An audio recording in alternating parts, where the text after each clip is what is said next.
ইতিহাসের এক অদ্ভুত সন্ধিক্ষণে দাঁড়িয়ে মধ্যপ্রাচ্য। একদিকে ইসরায়েলের আকাশ জুড়ে ইরানি ক্ষেপণাস্ত্রের গর্জন, অন্যদিকে পারস্য উপসাগরের নীল জলরাশিতে মার্কিন যুদ্ধজাহাজের ভিড়। ওয়াশিংটন পোস্টের সাম্প্রতিক প্রতিবেদন অনুযায়ী পেন্টাগন এখন কেবল আকাশপথের হামলায় সীমাবদ্ধ থাকতে চাইছে না। তারা পরিকল্পনা করছে ইরানের মাটিতে সরাসরি বুট রাখার, অর্থাৎ একটি সীমিত মেয়াদের স্থল অভিযানের ব্লুপ্রিন্ট এখন মার্কিন প্রেসিডেন্ট ডোনাল্ড ট্রাম্পের টেবিলে।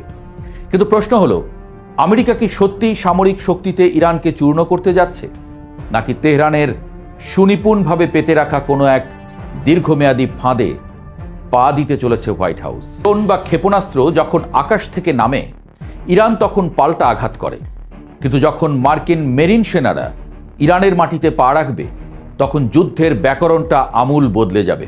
পেন্টাগন একে সীমিত অভিযান বললেও ইরানের সংসদের স্পিকারের কণ্ঠে শোনা যাচ্ছে এক পৈশাচিক আত্মবিশ্বাস। তিনি বলছেন তারা মার্কিন সেনাদের মাটিতে নামার জন্য অপেক্ষা করছেন। কেন এই অস্বাভাবিক আত্মবিশ্বাস? ইরান কি তবে আমেরিকাকে তার নিজের মাটিতে টেনে এনে এক ভয়াবহ চোরাবালিতে ফেলতে চাইছে? যুদ্ধক্ষেত্রে যখন কোনো পক্ষ শত্রুকে নিজের সীমানার ভেতরে আমন্ত্রণ জানায়, তখন বুঝতে হবে সেখানে কোনো গভীর চাল লুকিয়ে আছে। পেন্টাগনের পরিকল্পনা অনুযায়ী এটি কোনো পূর্ণাঙ্গ দখলদারিত্বের যুদ্ধ হবে না, বরং বিশেষ বাহিনী এবং ৮২তম এয়ারবর্ন ডিভিশনের প্যারাট্রুপারদের ব্যবহার করে কয়েক সপ্তাহের জন্য নির্দিষ্ট কিছু কৌশলগত অবস্থানে আঘাত হানা হবে। বর্তমানে উপসাগরীয় অঞ্চলে ৪,০০০-এরও বেশি মেরিন সেনা মোতায়েন করা হয়েছে, যারা ইউএসএস ত্রিপোলির মতো অত্যাধুনিক যুদ্ধজাহাজে অবস্থান করছে। আমেরিকার লক্ষ্য হল ইরানি কমান্ড সেন্টার এবং ক্ষেপণাস্ত্র ঘাঁটিগুলো গুঁড়িয়ে দিয়ে তাদের যুদ্ধ করার ক্ষমতাকে পঙ্গু করে দেওয়া। তবে মুদ্রার উল্টোপিঠ বলছে অন্য কথা। ইরানের রাজনৈতিক এবং সামরিক নেতৃত্ব এই সম্ভাব্য স্থল অভিযানকে দেখছে একটি সুবর্ণ সুযোগ হিসেবে। ইরানের সংসদের স্পিকার মোহাম্মদ বাঘের গালিবাফ সরাসরি চ্যালেঞ্জ ছুড়ে বলেছেন, মার্কিন সেনারা মাটিতে নামলে তাদের আগুনে পুড়িয়ে মারা হবে। এই বক্তব্যের পেছনে কেবল ফাঁকা আওয়াজ নেই, আছে কয়েক দশকের সামরিক প্রস্তুতি। ইরান জানে আকাশ যুদ্ধে আমেরিকার প্রযুক্তির সঙ্গে পাল্লা দেওয়া কঠিন, কিন্তু গেরিলা যুদ্ধে বা নিজ ভূমিতে সম্মুখ সমরে তারা বিশ্বের যে কোনো বাহিনীকে নাকাল করার ক্ষমতা রাখে। ভিয়েতনাম বা আফগানিস্তানের ইতিহাস আমাদের বলে, মার্কিন বাহিনী যখনই কোনো অচেনা ভূখণ্ডে পা রেখেছে, তখনই তারা এক দীর্ঘস্থায়ী যুদ্ধের চোরাবালিতে আটকে গেছে। ইরান সম্ভবত ঠিক সেই ফাঁদটাই পেতেছে। পেন্টাগনের এই উচ্চাভিলাষী পরিকল্পনার সবচেয়ে দুর্বল জায়গাটি হল ইরানের ভৌগোলিক জটিলতা। আকাশ থেকে ড্রোনের মাধ্যমে লক্ষ্যবস্তু শনাক্ত করা এক জিনিস, আর ইরানের এবড়োথেবড়ো জাগরোস পর্বতমালার ভেতর দিয়ে কয়েক হাজার সেনার এগিয়ে চলা সম্পূর্ণ অন্য জিনিস। ইরান গত কয়েক দশক ধরে তাদের অধিকাংশ সামরিক গুরুত্বপূর্ণ স্থাপনা এবং পারমাণবিক ল্যাবরেটরি তৈরি করেছে মাটির গভীরে, যা আধুনিক বাংকার বাস্টার বোমার নাগালের বাইরে।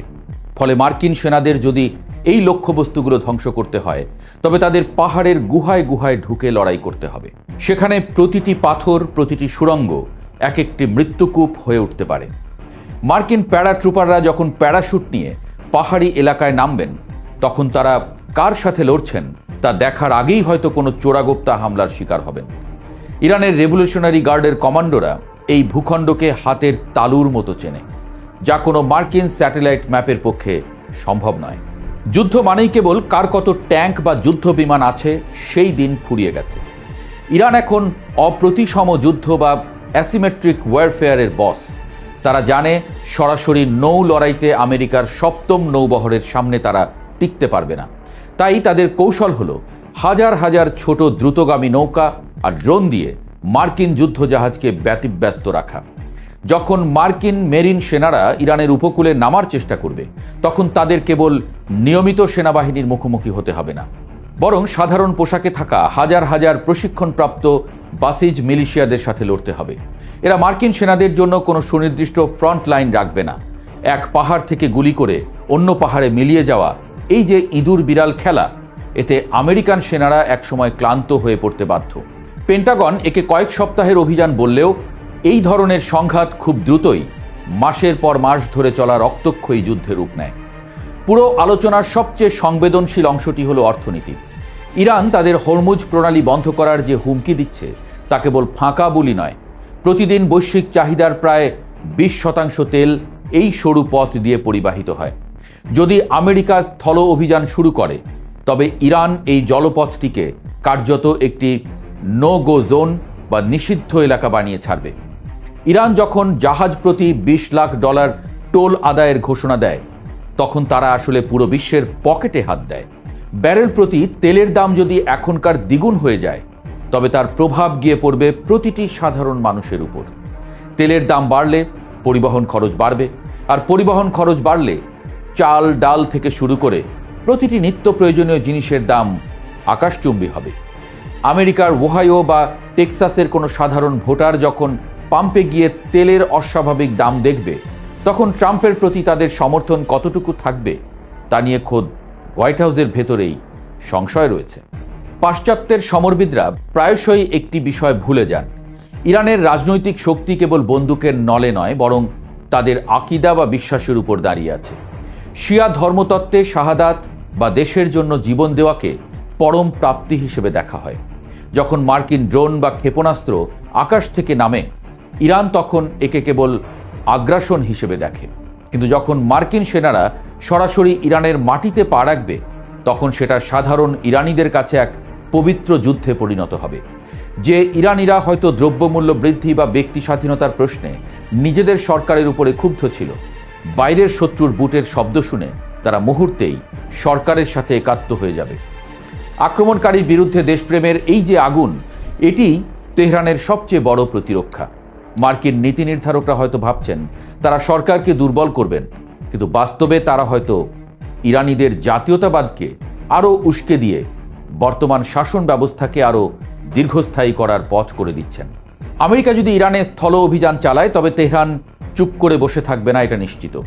তাদের হাতে রয়েছে বিশাল এক proxy network. Iraq, Syria, Lebanon এবং ইয়েমেনের সশস্ত্র গোষ্ঠীগুলো একযোগে মধ্যপ্রাচ্যে থাকা প্রতিটি মার্কিন ঘাঁটি এবং বাণিজ্যিক জাহাজে হামলা শুরু করবে।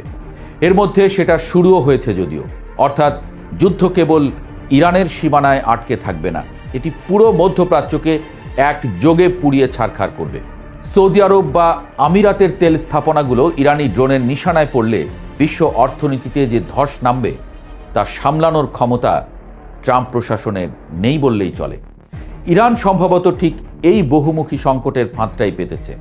তারা চায় আমেরিকাকে এমন এক গোলকধাঁধায় ঢোকাতে যেখান থেকে বের হতে হলে তাদের এক বিশাল রাজনৈতিক এবং অর্থনৈতিক মূল্য চোকাতে হবে। প্রেসিডেন্ট ডোনাল্ড ট্রাম্প সবসময় বিজয়ী হিসেবে নিজেকে দেখতে ভালোবাসেন, কিন্তু ইরানের এই মরুভূমি আর পাহাড়ের গোলকধাঁধায় বিজয় খুব আপেক্ষিক একটি শব্দ।